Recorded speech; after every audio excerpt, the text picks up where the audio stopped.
Guys, starting tomorrow, you don't have to come in anymore. Take whatever you can carry, then leave.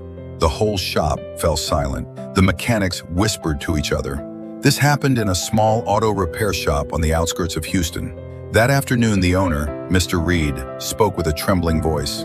"I'm sorry, everyone. I'm bankrupt. I can't even pay this month's wages. The bank is taking the building. The only thing I can give you is what's left in this shop. Anything you can carry out, consider it your severance."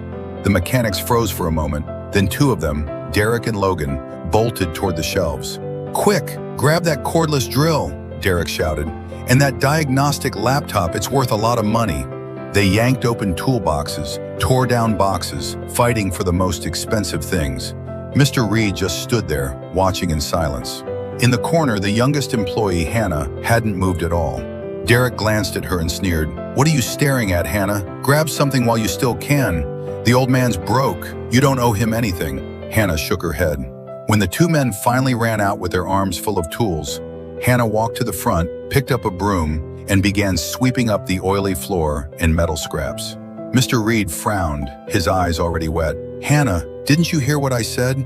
I can't pay you a dime. Why aren't you taking anything valuable? Why are you cleaning?"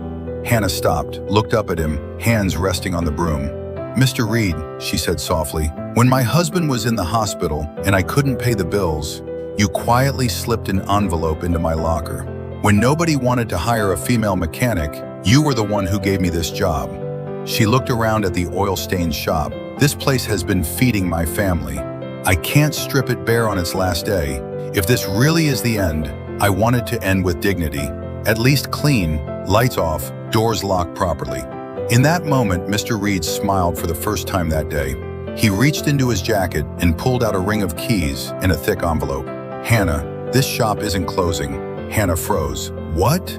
"I just signed a deal with a national chain. We're not shutting down, we're expanding. The new owners had one condition. I had to find a general manager I could trust completely, someone who wasn't here just for the money."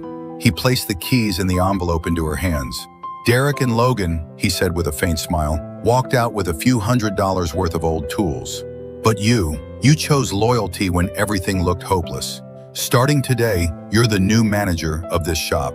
Hannah couldn't hold it in anymore. She burst into tears and hugged her boss. Mr. Reed whispered, "Loyalty is a very expensive gift. You can't expect it from cheap hearts." Then he added, "God often tests our hearts in seasons of lack to see if we're ready for the abundance to come."